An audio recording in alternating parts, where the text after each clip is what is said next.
I ain't gonna lie to you, I'm like that, for real. So it was like, I was in the gym, I was chilling. But once I got in there, everybody started hitting on the mask. Like they call it the doghouse. So all right, time, that's 1 round. Get your in there, bro. It's gonna be a 7-minute round. Now, the first one was a 5. So we're gonna let him take a longer breather, so you can take a longer whooping. We got you. It's tough competition. It could go either way.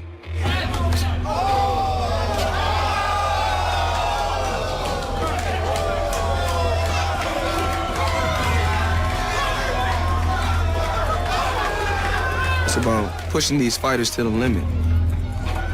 And when we say push it to the limit, we truly believe there's no limit.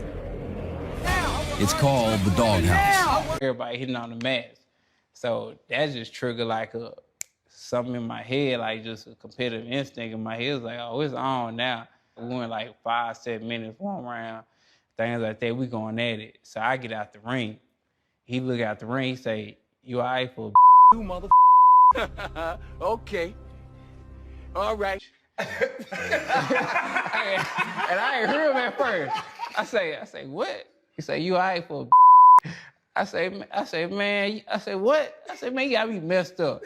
I say, man, put your shit back on. I say, matter of fact, turn off the clock. I said, we go to somebody drop. And then we get in there and spar for like 8, 9 more minutes. We get in there and spar, and then he was like, all right, that's enough. But I think I earned his respect at that time. I think I earned respect. He was like, all right, this kid ain't no pushover. Like, he don't care, who I am. Now, this is this one right here is a couple years old, where Errol was talking about sparring Floyd Mayweather. I think the interview was Ellie Setback, but let's listen. Floyd just smart, man. Why? Just, I mean, like, you can always say he's thinking, like, and you can't take any time off. Like, he's always thinking, he's always in target to land a punch. He's always looking. Like, you throwing at him, he's always slipping. He's still looking at you. He's never turning away looking at you. Just his cat-like reflex, too. I mean, everything, he just put everything together. It's just, I mean, dude, perfect. If you did ever fight him, it would be a huge fight. Oh, yeah, definitely, man. But we don't know. I mean, he might come back for Manning, maybe. He ain't coming back. You don't think so? What if the money's insane? Man, he fighting overseas, getting them first round knockouts. 10 million for exhibition. Hey, he did look good. He did look good. First round I saw him knockouts, train 10 mil. 16 Is straight. that I won't another fight model? again either. You want that model when you retire too, right? Yeah. Well, speaking of Floyd, Fight. looking at that when you sparring with him, don't you think that gave you your real spark? Because everybody was, it was reportedly that you had did this and that to Floyd and sparring. Do you think that gave you a spark where everybody started taking you real seriously? Yeah, but I mean, I could have had a bigger spark, but I didn't take it. Like, everybody's telling me, oh, what happened in camp and this and that, and did you knock him out, or did you give him a black eye and this and that, this and that. But What you mean you could have had a bigger spark? I mean, most guys, like, it's just an unwritten rule. You don't talk about what happened in sparring. Now, I can't front. The way Errol spoke on it right there, especially at the end, kind of gave the impression that maybe, just maybe, he's being polite when he talks about this. But like I said, that was a couple years ago.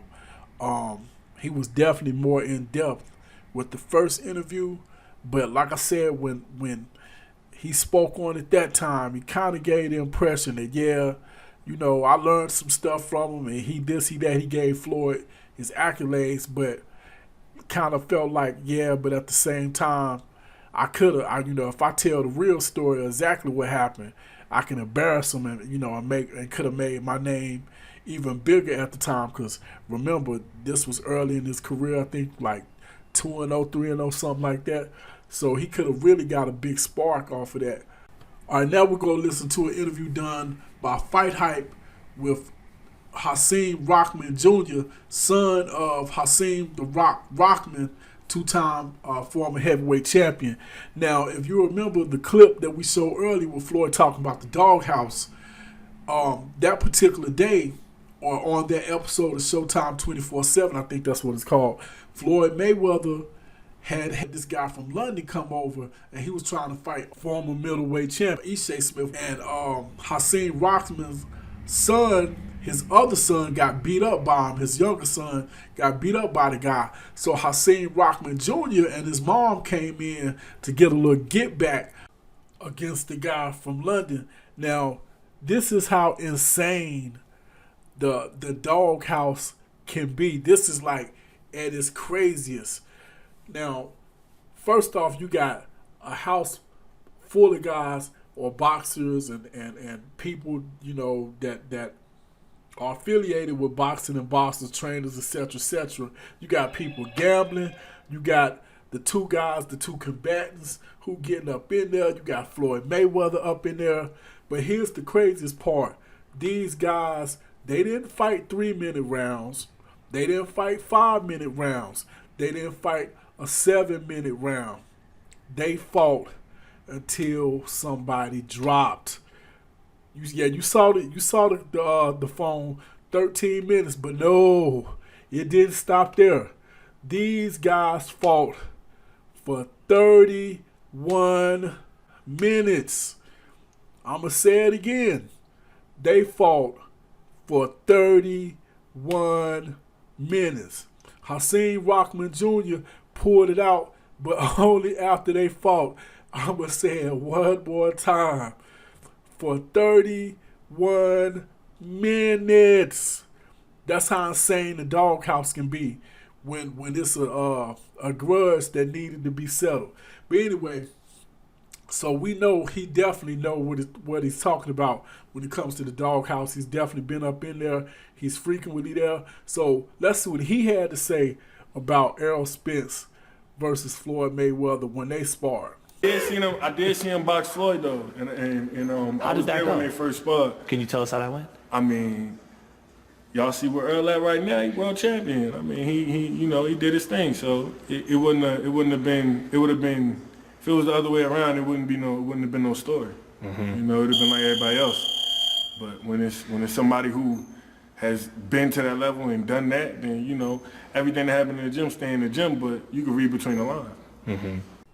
Now, I ain't go front. Listening to HASIM Rahman Jr., even though he didn't say much, you know, he kind of alluded that maybe Floyd maybe got dominated by Errol. At the very least, Errol, you know, was hanging in there.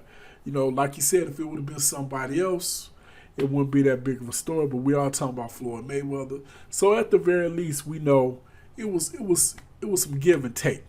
You know, he ain't necessarily put enough together. You could say Errol dominated Floyd, but definitely Errol was in there giving just as good as he was getting.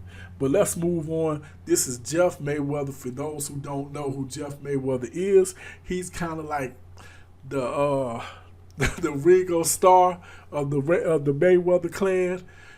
But anyway, this is Jeff Mayweather, Floyd Mayweather's uncle, and he's giving his take once again. He was there for the sparring session, so let's see what Jeff got to say. So I was there. I watched it, so and it wasn't no infamous. It wasn't.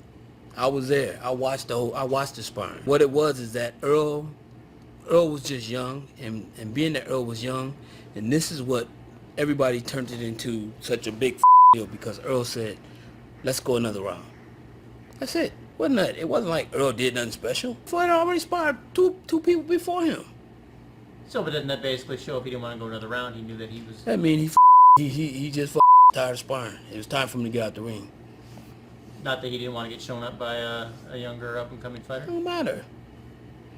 Don't matter. Doesn't matter? No. It's sparring. You think somebody got...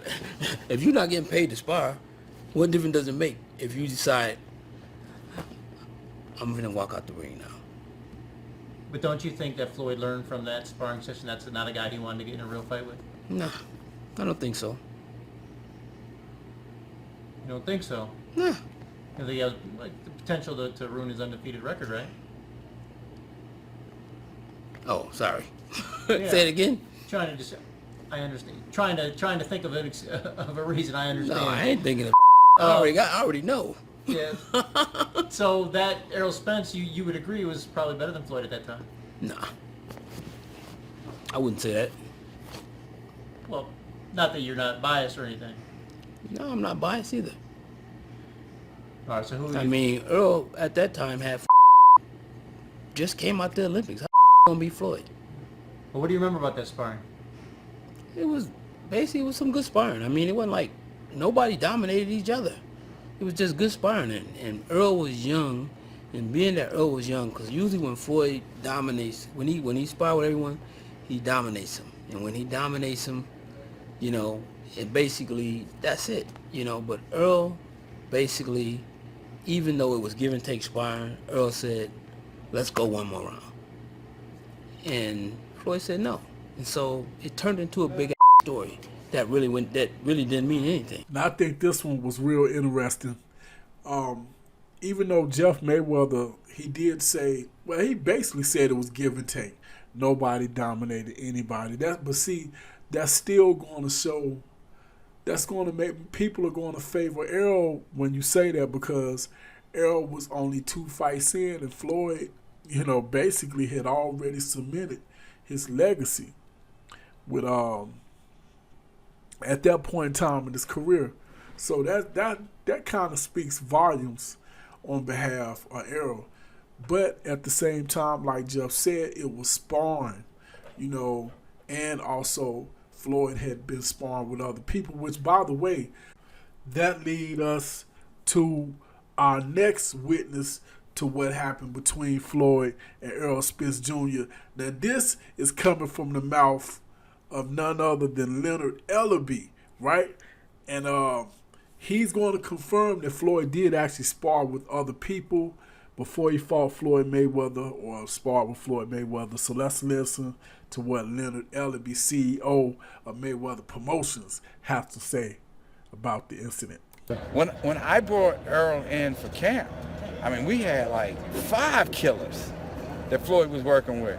And I felt bad because it was like 5 championship fights that Floyd had to fight. I mean, you know, to work back to back to back. But with Errol, it's like that shit was a fight. Really? It was a fight because it's like, and he don't approach it. He's one of the most respectful, humble guys that are out there. He just comes and do his thing.